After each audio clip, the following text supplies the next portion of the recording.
Hi ನಮಸ್ಕಾರ, ಸುನಂದ ಅಡಿಗೆ ಮನೆ ಚಾನೆಲ್ಗೆ ಸ್ವಾಗತ. ಇಂದು ನಾನು ಡೋಕ್ಲಾ ರೆಸಿಪಿಯನ್ನು ಮಾಡ್ತಾ ಇದ್ದೇನೆ. ಅದಕ್ಕೆ ಬೇಕಾಗುವ ಇಂಗ್ರೀಡಿಯೆಂಟ್ಸ್ ಏನಂತ ನೋಡೋಣ ಬನ್ನಿ. ಈನೋ, ಎಣ್ಣೆ, ಸಕ್ಕರೆ, ಉಪ್ಪು, ಅರಿಶಿನ ಪುಡಿ, ಸಾಸಿವೆ, ಕಡಲೆ ಹಿಟ್ಟು. ಈಗ ರುಚಿಗೆ ತಕ್ಕಷ್ಟು ಉಪ್ಪು, ಸಕ್ಕರೆ, ಸ್ವಲ್ಪ ಅರಿಶಿನ ಪೌಡರ್. ಈಗ ಎಲ್ಲವನ್ನು ಮಿಕ್ಸ್ ಮಾಡೋಣ. ಈ ತರ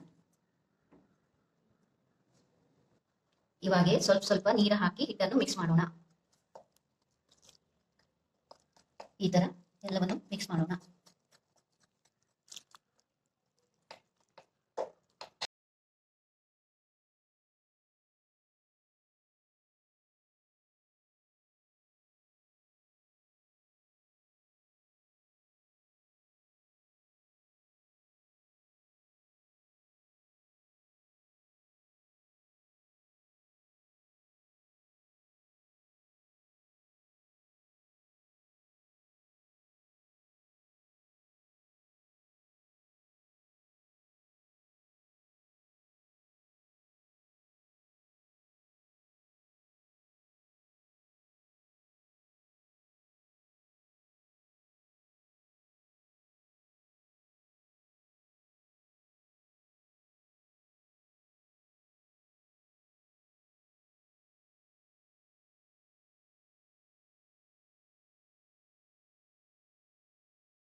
ಇವಾಗ ನೋಡಿ, ಇದಕ್ಕೆ ಎಲ್ಲ ಕಡೆ ನಾನು ಈ ತರ ಎಣ್ಣೆಯನ್ನು ಹಚ್ಕೊಂಡಿದ್ದೀನಿ.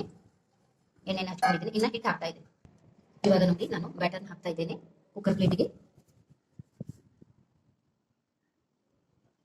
ಇವಾಗ ನೋಡಿ, ಎಲ್ಲ ಬ್ಯಾಟರ್ ಹಾಕೊಂಡು ಈ ತರ ಹಾಕ್ತಾ ಇದ್ದೇನೆ. ಇವಾಗ ನೋಡಿ, ಈ ತರ ಕಡಂಗಿಯಲ್ಲಿ ನೀರು ಇಟ್ಟಿದ್ದೀನಿ. ಈ ನೀರು ಬಿಸಿ ಆಗಿದೆ. ಇವಾಗ ಇದನ್ನು ಇಟ್ಟು 10 ರಿಂದ 15-20 ನಿಮಿಷದವರೆಗೆ ಇದನ್ನು ಮುಚ್ಚಬೇಕು. ಇವಾಗ ನೋಡಿ, 20 ನಿಮಿಷ ಆಗಿದೆ. ವಾವ್, ಯಾವ ತರ ಆಗಿದೆ ನೋಡಿ. ಇವಾಗ ನೋಡಿ, ನಾನು ಚಾಕು ಹಾಕ್ತಾ ಇದ್ದೇನೆ. ನೋಡಿ, ಚಾಕುದಲ್ಲಿ ಏನಿಲ್ಲ, ಆಗಿದೆ ಇವಾಗ ಡೋಕ್ಲಾ. ಇವಾಗ ನೋಡಿ, ಅದಕ್ಕೆ ಒಗ್ಗರಣೆ ಮಾಡ್ತಾ ಇದ್ದೇನೆ. ಎಣ್ಣೆ ಹಾಕ್ತಾ ಇದ್ದೇನೆ. ಇವಾಗ ಸಾಸಿವೆ, ಇವಾಗ ಮೆಣಸಿನಕಾಯಿ, ಕೊತ್ತಂಬರಿ, ಈ ತರ ಒಗ್ಗರಣೆ ಮಾಡ್ತಾ ಇದ್ದೇನೆ. ಇವಾಗ ನೋಡಿ, ಅದಕ್ಕೆ ಈ ತರ ಫ್ರೈ ಆಗಬೇಕು. ಕೊತ್ತಂಬರಿ, ಮೆಣಸಿನಕಾಯಿ ಫ್ರೈ ಆದ್ಮೇಲೆ ಸ್ವಲ್ಪ ನೀರು ಮಿಕ್ಸ್ ಮಾಡಬೇಕು. ಇವಾಗ ನೋಡಿ, ರುಚಿಗೆ ತಕ್ಕಷ್ಟು ಸ್ವಲ್ಪ ನೋಡ್ಕೊಂಡು ಉಪ್ಪು ಹಾಕೊಳ್ಳಿ. 1-2 ಸ್ಪೂನ್ ಸಕ್ಕರೆ ಹಾಕ್ತಾ ಇದ್ದೀನಿ. ಇವಾಗ ನೋಡಿ, ಈ ತರ ಸಕ್ಕರೆ ಮೆಲ್ಟ್ ಆಗ್ಬೇಕು ನೀರಲ್ಲಿ. ಉಪ್ಪು ಸಕ್ಕರೆ ರೆಡಿಯಾಗಿದೆ. ವಾವ್. ಇವಾಗ ನೋಡಿ, ಈ ತರ ಸೈಡಿಗೆ ನಾವು ತೆಕ್ಕೋಬೇಕು. ಈ ತರ ಆಯಿಲ್ ಹಚ್ಚಿದೀವಲ್ಲ, ಅದೆಲ್ಲ ಬಿಟ್ಕೋತೀವಿ. ಇವಾಗ ನೋಡಿ, ಇದನ್ನು ಈ ತರ ಊಟ ಹಾಕಿ ತೆಗೆದು ಬಿಡೋಣ. ವಾವ್, ಯಾವ ತರ ಆಗಿದೆ ನೋಡಿ, ಸ್ಪಂಜಿ. ಇವಾಗ ನೋಡಿ, ಇದನ್ನು ಈ ತರ ನಾವು ಸ್ಪಂಜಿ ಆಗಿದೆಯಲ್ಲ, ಈ ತರ ಇಟ್ಕೊಳ್ಳೋಣ.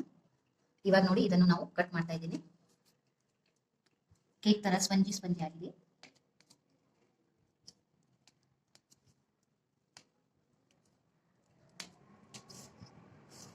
ಈ ತರ ಸ್ಕ್ವೇರ್ ಅಲ್ಲಿ ಕಟ್ ಮಾಡ್ಕೊಳ್ಳೋಣ.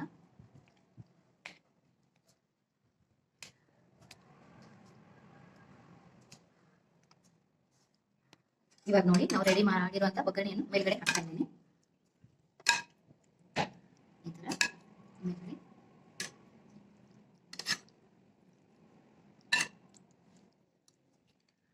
ಇವಾಗ ನೋಡಿ, ನೀವು ಮನೆಯಲ್ಲಿ ಟ್ರೈ ಮಾಡಿ ನೋಡಿ. ಹೋಮ್ ಮೇಡ್ ಡೋಕ್ಲಾ ತುಂಬಾ ಚೆನ್ನಾಗಿರುತ್ತದೆ. ಇವಾಗ ನೋಡಿ, ಈ ತರ ಸ್ಪಂಜಿ ಆಗಿದೆ. ನೋಡಿ ಯಾವ ತರ ಸ್ಪಂಜಿ ಆಗಿದೆ. ಈ ವಿಡಿಯೋ ಇಷ್ಟ ಆದಲ್ಲಿ ಲೈಕ್ ಮಾಡಿ, ಶೇರ್ ಮಾಡಿ, ಸಬ್ಸ್ಕ್ರೈಬ್ ಮಾಡಿ. ಧನ್ಯವಾದಗಳು. ಬಾಯ್ ಬಾಯ್.